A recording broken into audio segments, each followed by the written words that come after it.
it's time to eat it. Allan the Food Dude is here, the original Allan the Food Dude. Tim is all excited over here because he said this is warm.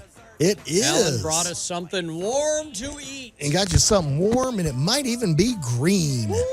It's not easy being green sometimes, but let's face it, the South is kind of famous for, well, we like greens. You like greens? We like greens. How about some nice turnip greens with a lot of thinly sliced pork belly? You know, a little bacon once removed makes everything better. Got you a little potato rolling around in there to keep a little interest going. And why did you put the potatoes in? You know, that's just one of those weird things that, you know, everybody's family has some kind of little odd thing they do. Yeah. And this one's kind of like, well, you know, not everybody likes turnip greens, but everybody likes potatoes. So, you know, chop up a few potatoes, you throw them in there, and everything tastes good. It has a good, lovely texture, and it is kind of greens season. Yeah. You know, everybody's gardens are kind of bursting into life, and heaven help me, I'm getting enough zucchini. I can't eat it all right now. So just looked like a good time to go, well, I think it's time for a good old batch of greens. We love zucchini at the Van Horn household. Oh, well, really? I'm not dry remember begging. that. I'm just telling you, if you have an overflow that you're not going to, use or sell. I will more than happy to help supply that. So, you know, just greens. Greens are just such a overlooked dish that is just so simple. I mean, honest to goodness, this was greens. Yeah. Now, when you do greens and when you grow them yourself or whatever, make sure you wash them good. Get the grit out of them. Because, you know, even if you don't grow them yourself, wash them when you bring them home from the store. Yeah, when you bring them home from the store, you know, they need to go in that sink full of cool water. You need to agitate them a little bit because you'll get a little grit or sand out of them every time. And, you know, chop it down to bite size and honestly, pan of water. About an hour later, you got greens. Now, if you want to add something to it, chop up some bacon, some fat back, throw in a pork chop. You know, I'm sorry, pork and greens is a time-honored tradition in the South. Match made in heaven? It is. It's just easy way. I remember, gosh, when I was out in North Carolina, it was ham hocks. Yeah, put a ham hock in there, put in, boom. And they'd cook, I don't mean they would cook like a pot of greens. I mean, they would cook like a bushel of greens. Is there a specific part of the pork that you use to go with this that makes it, or does it matter? I don't think it really matters, but I think it's the fat. You know, fat's where the flavor's at, kind of thing. So if you've got like some Applewood smoked bacon or something like that, really thinly sliced, you pretty much convince anybody they want to eat their greens. Tennessee Tim agrees with you. Apparently it is resonating over FM radio with him. He says, classic Southern yum on our text line. It is.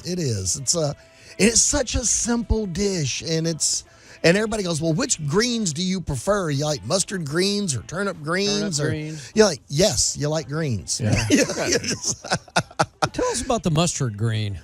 Mustard greens are, well, believe it or not, if you got a jar of mustard seed home in the cupboard, you can plant them things. They will grow mustard. Mustard greens are a big leafy green, like a kale or a spinach. So, welcome to, and they all have a slightly different flavor, but, you know, a pot of greens added with, like I said, a little bacon, a little pork belly, whatever, you've got half a dinner. And if you really want all dinner, chop up, you know, like I said, a little pork loin or something in it, add you some cornbread, and you have pretty much achieved, Southern cuisine. How long do you let this thing simmer on the stove? Is it a slow? You just put it on kind of a low or medium heat and give it about 30 minutes to an hour. Oh, that's not bad. It's not something you don't want to cook them fast because they'll kind of turn out tough.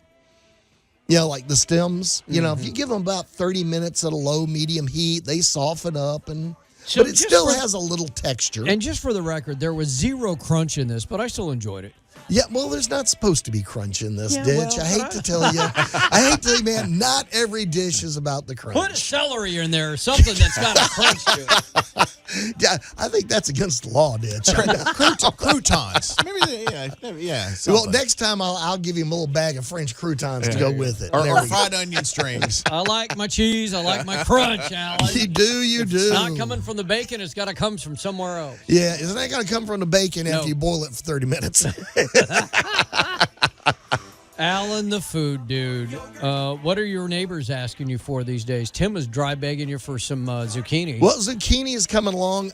Get ready for blackberries. We picked just roadside at a job site yesterday. We picked 2 quarts of blackberries. Wow. So yeah, blackberry season is about to land.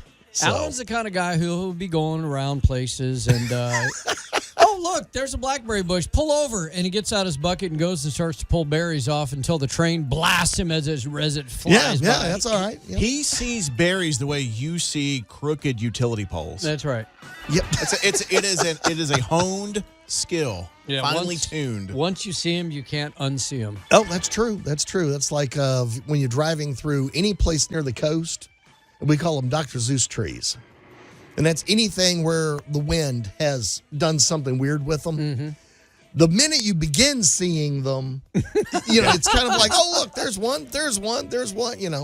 That one's got a corkscrew in it. Yeah, that one's, so you look at, once you know it's there, it's there. Because, driving around Memphis, it's with these days with, all the different pandemics and everything, elderberry is kind of a big thing. Everybody, it's in everything. It's in gums, it's in gummies, it's in everything. Yeah. What people don't realize driving around town is, half of this town is covered up in it, and we think it's weed. Oh. I got news for you. The elderberry. Oh, yeah. So, anybody I've pointed it out to, and they're in the truck with me. Oh, look, there's elderberries. Oh, look, there's elderberries over there. Oh, look, somebody's got an apple tree. Ellen, look, stop, elderberries. Yeah.